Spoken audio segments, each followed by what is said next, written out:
In yet another move that confirms that the Trump administration is looking to escalate tensions with Iran and push for war with the country, the Pentagon has decided to completely belittle and refute British intelligence, which indicates that Iran is not attacking US military forces or coalition forces abroad. Now, this is what the Trump administration and John Bolton keep citing as a reason for the escalation in tensions. They're saying, look, Iran is going after our military, they're going after coalition forces, and we need to fight back. And so there have been a number of actions taken, which we've outlined on various shows over the last few days, including the fact that the administration last week had deployed B-52s, and also the Pentagon announced Friday that it was sending a Patriot missile battery and the USS Arlington amphibious transport dock to the region.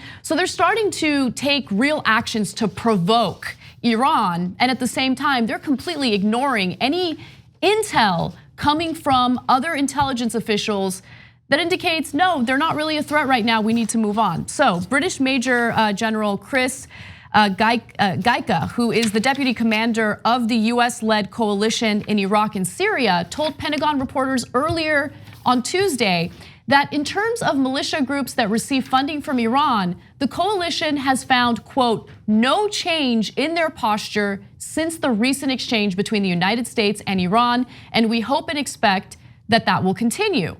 Now, the United States has completely disagreed with that. And they have an incentive to disagree with that. And we'll get to that in just a second. But first, I want to open it up to you guys. What do you think? This is just all a show to provoke. And that's so upsetting to a lot of people. Right. Because it's a little more serious than that. And this is scary for a lot of people. Can you imagine being a member of the military and it's like, wait, what's going on? What? Right, and they're planning on sending 120 troops to the region. That was a story that we reported on yesterday. Everything that 120,000. I keep making that mistake. What did you say? I think I said 120. 120,000 troops to the region in an effort to, I think that it's just meant to provoke, but the way that they sell it is, well, Iran's a threat and we need to protect ourselves. Well, we talk about the Iraq war.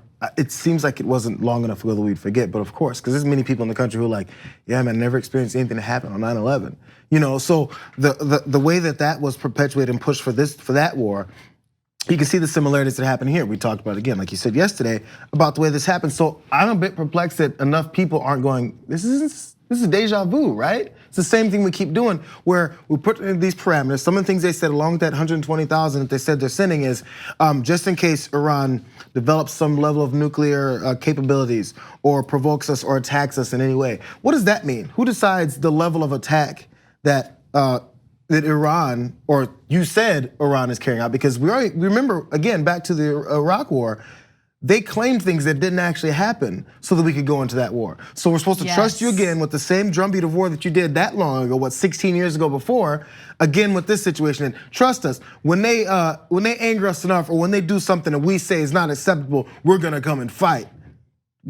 We trust you over that? Right. I love that you brought that up, because I remember before the decision was made to do the preemptive war in Iraq, there were intelligence officials who were questioning whether Iraq really had weapons of mass destruction. And something very similar is happening here, where you have this British official who's on the ground, who has the intel, and he's saying, no, they're not an imminent threat, but the Trump administration is moving forward anyway. Let me give you more from the Major General. He says, there are a range of threats to American and coalition forces in Iraq and Syria. We monitor them all. Iranian-backed forces is clearly one of them, and I am not going to go into detail of it, but there are a substantial number of militia groups in Iraq and Syria, and we don't see an increased threat from any of them at this stage. So he's saying, look, there are militia groups, they are backed by Iran, but they are not posing an imminent threat right now. So everything that we're hearing from the Trump administration is hyperbole, it's propaganda meant to scare Americans into accepting something that seems inevitable if this kind of story flies under the radar, which I would argue it has been flying under the radar for the most part. This is gonna be serious. So also, the other response, I'm gonna go to it too myself. Yeah, do it. I had a point about it. So U.S. Central Command, of course, refuted this general and said, they've increased this. Think about the way this is put.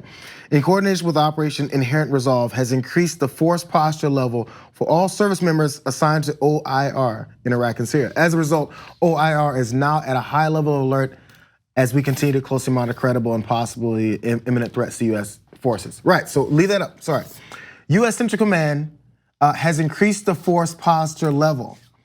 And then that next sentence is, as a result, is now at a high level of alert. So you're at a high level of alert because you have increased your force posture level. But we're talking about how these militia groups have increased their force posture level, and that this particular general said it's not happening. So your response to that in refuting it is, we increased our heightened awareness and ready to fight, so that means we're ready to fight. Yeah, that's all on your decision, bro. That's what you wanted to do.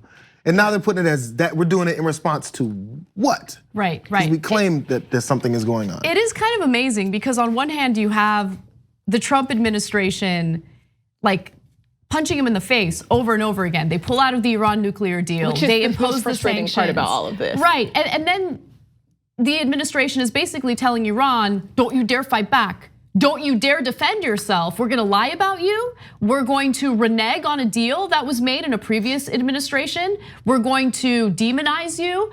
And we're going to start taking actual physical measures against you militarily, but don't fight back, because the second you do, then we're gonna go into all out war. They want all out war, it's very clear. And I don't know how we talk the Trump administration out of this, right? There's no logic because this administration actually put this country that they care about so much at risk just in order to, I don't know, kind of like hit back at Obama by pulling out of that deal that Iran was abiding by. Right. And now what we essentially have is a more sophisticated version of calling the leader of North Korea a rocket man on Twitter. I know. That's what this is. And it's terrifying because you shouldn't play with the country's national security like this. It's a joke. Well, I want to leave you with one quote from a White House official who spoke to the New York Times on condition of anonymity, and for obvious reasons.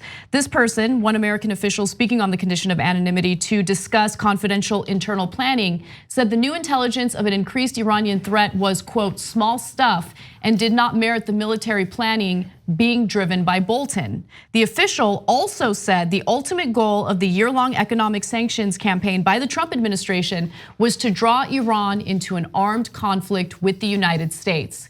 Iran's military capability is very different from Iraq's military capability. Right. And think about how long we've been in Iraq. Think about how much we've destabilized the region. Think about the countless lives that were lost, certainly on the Iraqi side, but the number of US troops who lost their lives as a result of that war. And we're about to make the same exact mistake again, and it's pathetic. The TYT Plus app is now available on iOS and Android. Download to get more TYT content at tyt.com/app.